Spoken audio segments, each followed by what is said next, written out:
Tiempo de hablar de arte. Hoy nos vamos a acercar a la figura de un pintor italiano conocido por sus retratos, los han podido ver antes de irnos a publicidad, unos retratos en los que los rostros se alargan para acercarse a lo irracional. Vamos a hablar de Modigliani, Raquel, pero primero nos vamos a echar un vistazo a una exposición, como solemos hacer. Así es, primero nos vamos hasta Tenerife, a la Galería Artisar, porque ahí expone la artista extremeña Paula Baldeón y expone una muestra que ha titulado Una naturaleza, otra ficción. ¿Por qué otra ficción? Lo que quiere hacer la artista es hacernos reflexionar sobre cómo maltratamos la naturaleza mientras luego para decorar en nuestros espacios, en casa o en sitios de interior usamos motivos ornamentales que simulan a la naturaleza. Eso lo ha hecho mediante su tamiz, mediante su talento artístico, pero lo mejor es que la escuchemos a ella. Vean.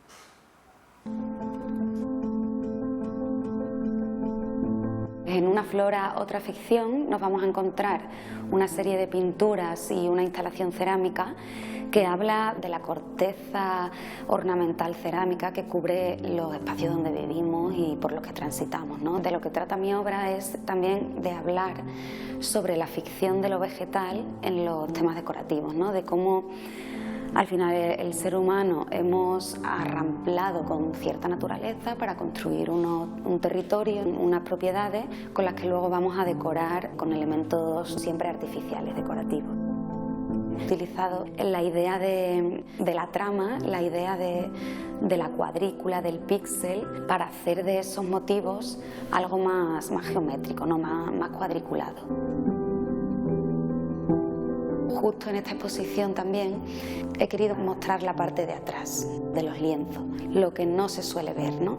Para hablar también un poco de lo que no se ve o en lo que no nos fijamos, pero sí que la he querido mostrar en mi obra, ¿no? Porque sí que se deja ver un poco por delante, siempre dejo retazos, lo que hay detrás, lo que ha habido. Yo trabajo también mucho con barro y es un proceso muy manual, muy artesanal.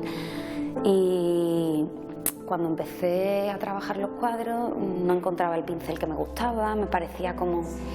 Y probé a coger la masa, que hago yo una masa especial con óleo, con polvo de mármol y sus aceites y sus cosas. Probé a aplicarla con los dedos y dije, vale, esto es lo que yo quería. Y todos estos están hechos con la mano. Y he jugado también mucho con las escalas, ¿no? En algunos cuadros pequeños sí que se intuye cierto patrón, ciertos elementos, ¿no? Y en los grandes ha sido como lo mismo, pero a una escala muy aumentada, ¿no? Son como detalles, como un cuarto de ese cachito de azulejo aumentado y luego transformado. Entonces, claro, la imagen de origen no se ve, ni es mi intención que se vea.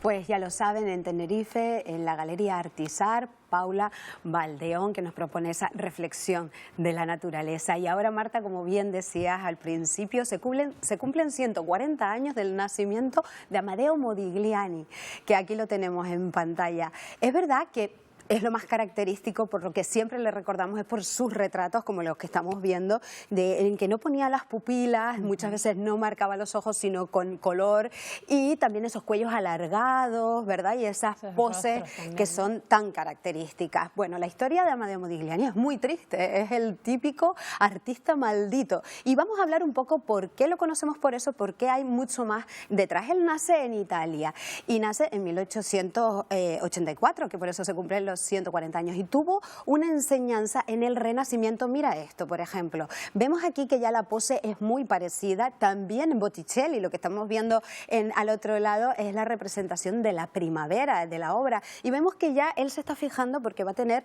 una exquisita, además, educación muy pronto de lo que es el Renacimiento y el manierismo. A este lado te traigo también a la Virgen del Cuello Largo, que es de Parmigianino, que es del siglo XVI, y mira cómo la pose parece, es idéntica, como él está rescatando, incluso cuando ya es adulto, de todo ese bagaje de la historia del arte del Renacimiento y del manierismo. Pero ¿qué pasa? Que a los 22 años se va a París y aquí lo tenemos pues con Picasso. Le va a influir toda la vanguardia que está ocurriendo en París a principios del siglo XX, que ese París era pura ebullición. Ahí está Picasso, que le influye, pero también Brancusi, porque también Modigliani va a ser no solo pintura, sino también escultura. Él va a mezclar todos esos lenguajes. Por supuesto, el cubismo lo vamos a ver, pero también otros lenguajes de vanguardia. Como decíamos, la mirada. Pero ¿a dónde está mirando realmente todos estos vanguardistas, incluso Picasso, que lo veíamos en Las señoritas de Aviñón? Pues a África, al arte africano, a la máscara africana y al arte primitivo. También a Egipto y el arte sumerio.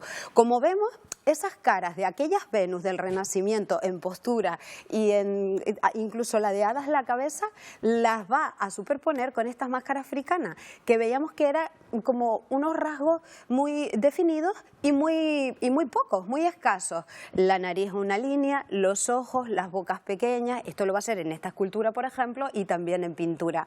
¿Y qué significaba todo eso de que no le pusiera en muchas ocasiones o no pintara las pupilas de las retratadas y los retratados? Bien, las máscaras africanas, los ojos no existen, no los pintan como veíamos, por ejemplo, el otro día en Nefertiti, que sí los pintaban incluso por dentro. Esto hace alusión a que se mira más al alma, ¿no? A esa introspección que también decías al principio, Marta, a que quizás lo que nos estaba queriendo decir era esa forma de mirar dentro, de hacer una revisión del alma.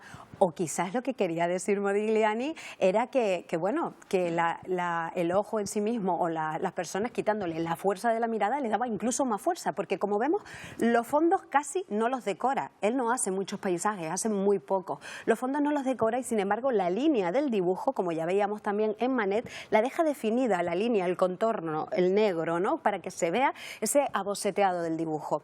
Y luego va a tener una faceta que fue revolucionaria por los desnudos.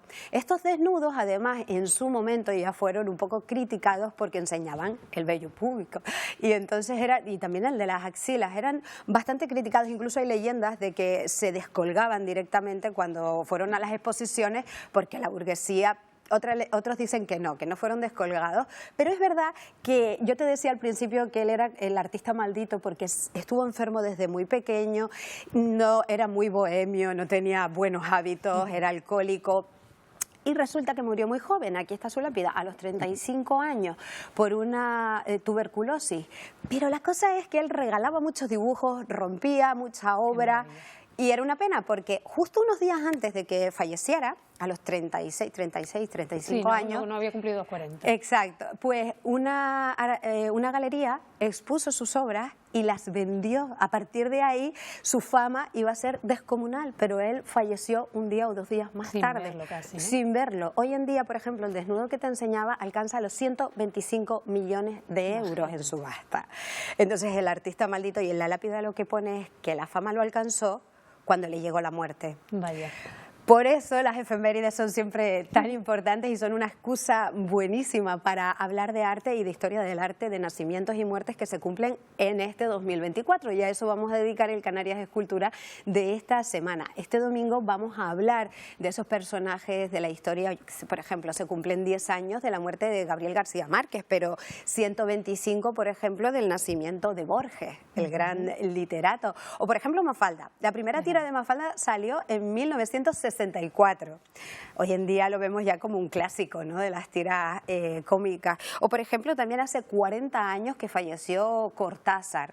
Frida Kahlo, la grandísima Frida Kahlo, hace 70 años que falleció. Bueno, vamos a hacer un repaso por la historia del arte, de la música, incluso del cine, porque fíjate, Marlon Brando nació en 1924. Mira si también tiene historia Marlon Brando. Aquí tenemos a Frida Kahlo, que siempre la reivindico como esa gran pionera en mostrarnos la discapacidad en el arte, que ese era un tema que no se había visto. Oye, Munch, por ejemplo, el grito de Munch. Ay, son unos artistazos. Te traigo unos artistazos este domingo. Un broche de oro para el cierre de la temporada, ¿no? Exacto, sí. Acabamos esta temporada con esas efemérides de 2024 y ya pensando en siguiente, ¿no?, en futuros trabajos. Bueno, Raquel, pues a ti te volvemos a ver aquí en Buenos Días Canarias la próxima semana.